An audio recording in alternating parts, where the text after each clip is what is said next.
everyone. I'm here to talk a little bit about the elective course in M&A laws that I will be teaching this semester.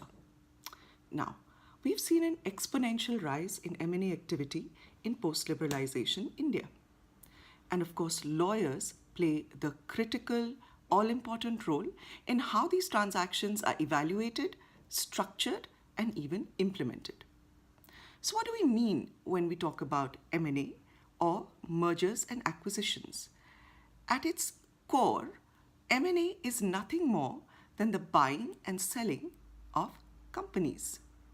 So to give you a very, very simplified example, let's say the owners of company A have achieved their desired level of business success and now they want to retire to Goa with a cool drink by the beach. So they need to find a buyer for the business. Enter company B. The owners of company B feel that it would make sense to buy company A as it would expand their business. And that's it.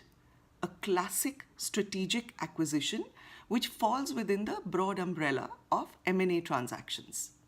Of course, M&A activity takes place in various forms, from PE or private equity and venture capital investments to business transfers, slump sales, and at the rarer end of the M&A spectrum, the full merger. So now a little bit about the course.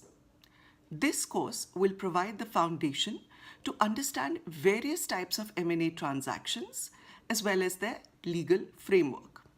So we will discuss the nuts and bolts of each type of M&A, and we will discuss the legal framework, which will include company law, corporate law, contract law, and of course, various private legal devices such as your clawbacks, lock-ins, etc.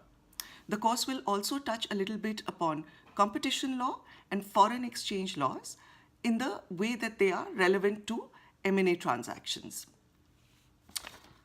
The course will provide you also with a basic understanding of what we call the commercial logic of M&A transactions. This is key to being a 360-degree commercial lawyer and an M&A lawyer, rather than if you have a purely legalistic, dogmatic approach, which becomes too one-dimensional and shallow in order to be an M&A lawyer. Now, why is that? Because every piece of legal advice in relation to an M&A transaction has to take into account the agreed commercial arrangement as well as the desired commercial outcome. How are we going to study this course? Before we go there, let me briefly introduce myself. I'm Professor Shuchi Sinha, and I had a long career in corporate law before I moved on to academics. I was a partner at AZB and Partners with a practice in M&A, banking and finance, portfolio investments, and corporate advisory. Given my background, I would bring a very practical, hands-on approach to M&A law. Theoretical knowledge is, of course, a baseline requirement, but students must also acquire the skills to convert theory into practical application.